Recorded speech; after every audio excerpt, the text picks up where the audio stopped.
Nós temos que lembrar que as crianças hoje em dia elas estão muito mais rápido com acesso à internet, televisão, os amiguinhos. Então não existe uma fase. Essa fase é quando ela mostrar o interesse. Eu sempre falo que assim, se a criança perguntou de onde viemos, o que é o sexo, o que o papai e a mamãe fazem, é porque elas já sabem a resposta e elas querem ouvir isso dos pais.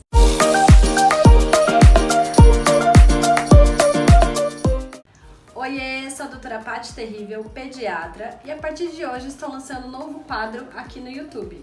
Doutora Paty Responde. Todos os comentários e dúvidas que vocês deixarem nesse vídeo, no mês que vem eu vou trazer para vocês em forma de respostas. Combinado? Aguardando vocês deixarem aqui, hein? Quer saber sempre quando tem um vídeo novo no canal? Ative o sininho para receber as notificações. Curta o vídeo, compartilhe para mamães, papais, avós o canal e deixem aqui seus comentários, suas dúvidas para o próximo Doutora Paty Responde. Vamos lá? Vamos começar o primeiro com a dúvida da Tita Souza.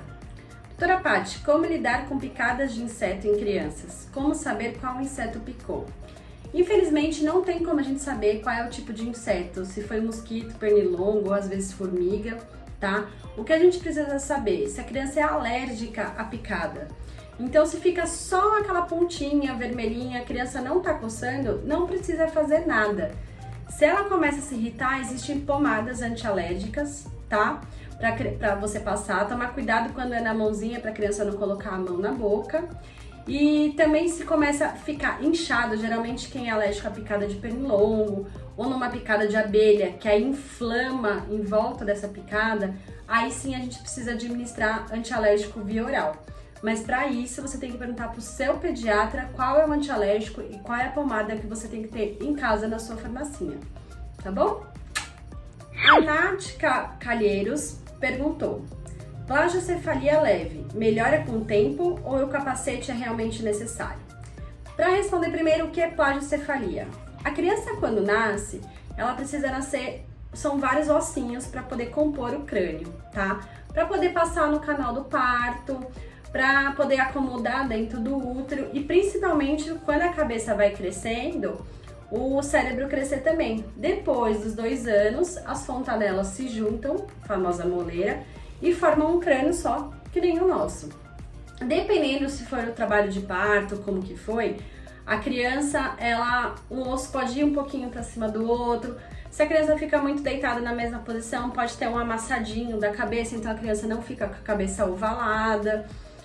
Para isso, precisa ser primeiro avaliado pelo pediatra. Ele vai medir a circunferência da criança em toda a consulta nos 2 primeiros anos. E isso a gente vai vendo qual que é o grau. Existe o leve, o moderado e o grave. Raríssimos casos precisam desse capacete, tá bom?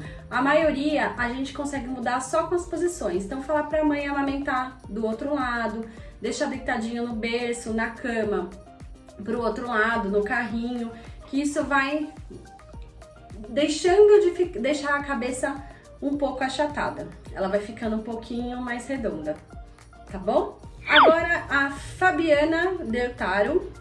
Você orienta seus pacientes a irem ao dentista? Se sim, a partir de quantos anos? Boa pergunta, Fabi. Assim que a criança começa a ter os dentes, não no primeiro, quando tem metadezinha do dente, mas assim que ela começa a ter mais dentes, ela precisa sim frequentar o dentista, pelo menos uma vez por ano, tá? Então a gente não precisa esperar a criança ser mais velha, desde pequenininho, uma vez por ano ir no dentista. Agora a Eli Souto perguntando: estou pensando em desfraldar meu filho, ele tem 1 ano e 7 meses, qual a melhor época? Lembrar sempre do desfraude gentil. Tem um vídeo meu aqui no YouTube que eu explico sobre essa fase. Não existe a fase certa para o desfraude, a gente tem que esperar o tempo da criança. Mais ou menos por volta de 2 anos, mas tem que esperar os sinais dela. Entra aqui no vídeo que você vai ver eu explicando tudinho sobre isso. Rafinha Leite: como lidar com a volta ao trabalho e a amamentação?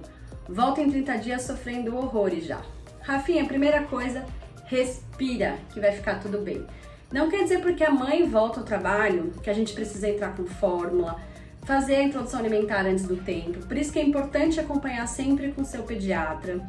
Precisa ver se a criança está pronta dos sinais de prontidão. Às vezes as mães voltam a trabalhar com 4 meses, a gente não tem que liberar a introdução alimentar antes. Nem sempre precisa de fórmula. A mãe pode tirar e deixar armazenado o próprio leite. Tem um vídeo meu aqui no YouTube que explica como armazenar o leite materno e assim ela pode oferecer para a criança, tá bom? A R_Sandra perguntou: você tem alguma dica para a primeira viagem de avião do bebê? Tenho. Primeiramente, deixar a criança, se for bem pequenininho, o bebê mesmo, no colo, tá? No momento da decolagem e da aterrissagem do avião, colocar a criança para mamar. Enquanto ela tá fazendo o movimento de toda a mastigação, isso acaba desentupindo o ouvido. Então, quando a gente tem aquela sensação que a gente começa a fazer assim com o ouvido, que é a diferença de pressão, aí você coloca a criança. Se ela tiver com mamadeira, você dá um pouquinho da mamadeira, porque enquanto ela faz esse movimento de sucção, desentope o ouvido, tá bom? Agora uma pergunta da Esther Cananda. Doutora Paty, o bebê que tem refluxo pode fazer BLW normalmente? Pode e deve. Refluxo não atrapalha a introdução alimentar. Tem um curso meu aqui, Papá Sem Neura, www.papassemneura.com.br, e nele tem todas as dicas para você fazer uma introdução alimentar muito mais tranquila. Agora uma pergunta da Tylee.Fernanda. Bebê prematuro fica atrasado no desenvolvimento? Nem sempre. Depende do quanto que ele é prematuro, depende de como está o desenvolvimento dele nos primeiros meses. Lembrar que existe o catch-up, é quando o prematuro ele se iguala ao tempo do termo. Então, assim, a gente nunca compara uma criança prematura com uma criança termo. Então, às vezes, o prematuro está com 4 meses de vida, mas ele, idade corrigida, é 2 meses. Tem um post meu no Instagram que eu vou deixar aqui para vocês explicando sobre isso. Qualquer dúvida pode me perguntar. F. Garcia Oficial. Vale deixar comer com a mãozinha? Vale, deve. A criança entrar em contato com o alimento, ela tem que sentir cheiro, textura, ela pegar, se lambuzar. Quer saber um pouquinho mais? Entra lá no meu curso papassemneura.com.br. Lá eu explico tudo sobre fazer a introdução alimentar. Juliana Simonetti, como prevenir as bronquiolites? Não tem nada que a gente possa fazer para prevenir bronquiolite. Bronquiolite, a maioria é causada por vírus. O vírus está no ar. O que a gente tem que fazer é uma alimentação muito saudável para a criança, se ela está mamando no peito, se ela está com uma fórmula infantil. Tudo isso, a criança ter um bom sono, uma boa qualidade de vida, o corpo dela vai reagir melhor. Agora, com essa época de pandemia, as crianças já estão aprendendo a lavar mais as mãos, higienizar com álcool e gel, não ficar colocando tudo na boca, tudo isso ajuda. Mas não existe nenhum remédio milagroso para a gente combater, infelizmente, as bronquiolites. Não existe uma vacina que todo mundo tem acesso para isso. Fê Cristinex. Nariz do bebê, 3 meses, congestiona todas as noites e de dia fica bem. O que pode ser? Vamos lá? A gente tem que lembrar que o neném, ele nasce com um buraquinho, o nariz bem pequenininho. Então, na hora que fica turbilhando esse ar, a gente ouve aquele barulho e a gente acha que o nariz está entupido. Nós temos que ter de prevenção, que nem a gente escova os dentes todo dia, a gente umidificar as vias aéreas. Colocar sorinho no bebê, para assim ele poder conduzir esse ar melhor e não ficar tendo esse nariz, essa sensação de nariz entupido. Mais pra frente a gente vai ver se ele tem problema de adenoide, desvio de septo, mas nessa idade de 3 meses não é nada pra fazer, só limpar com sorinho fisiológico mesmo, tá bom? Carla PX perguntando: quando e como começar a falar de sexualidade com os nossos pequenos? Nós temos que lembrar que as crianças hoje em dia elas estão muito mais rápido com acesso à internet, televisão, os amiguinhos. Então não existe uma fase, essa fase é quando ela mostrar o interesse.